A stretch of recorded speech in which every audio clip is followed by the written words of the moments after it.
I don't know what time it was when I woke up, but it was completely dark. The kind of darkness where you can barely see your own hand. At first, I wasn't sure what had woken me. Then I heard it. A footstep. Outside the tent. Slow. Heavy. Deliberate. I immediately sat up. Another step. Then another. The sound was moving around the campsite.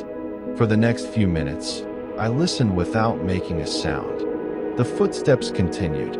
Never rushing. Never stopping. Just circling. At one point, they moved close enough that I was sure whoever it was had to be within a few feet of the tent. I grabbed my flashlight, but didn't turn it on. Something about the situation felt wrong. If it was another hiker, why weren't they saying anything? Why walk around someone's campsite in the middle of the night without announcing yourself? Eventually, the footsteps stopped.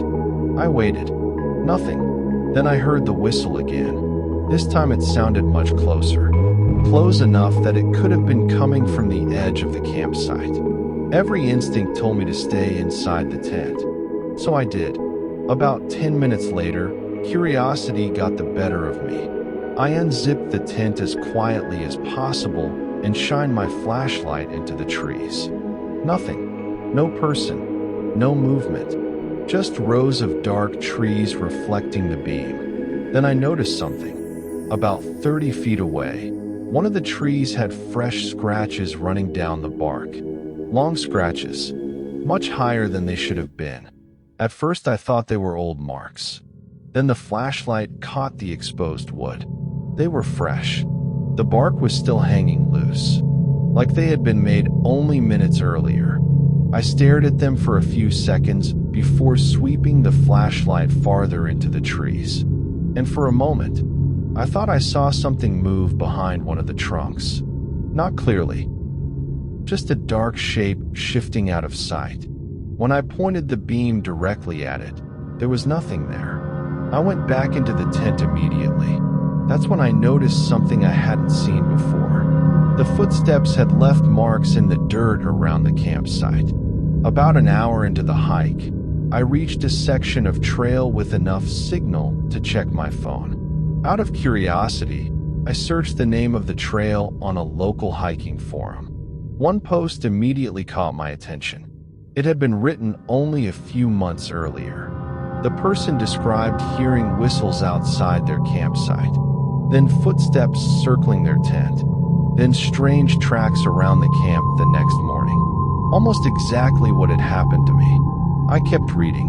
There were several replies. Most people dismissed it.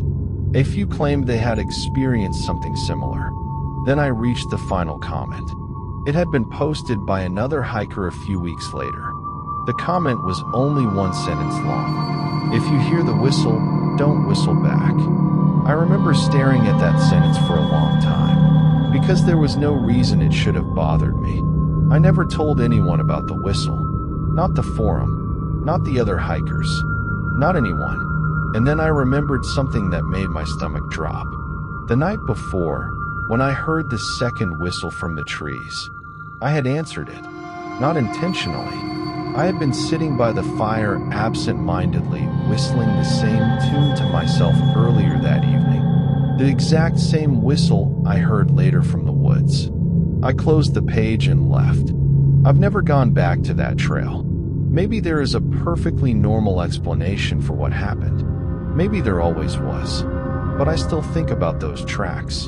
And I still think about that comment. Because if whatever was out there copied my whistle, then it wasn't trying to scare me.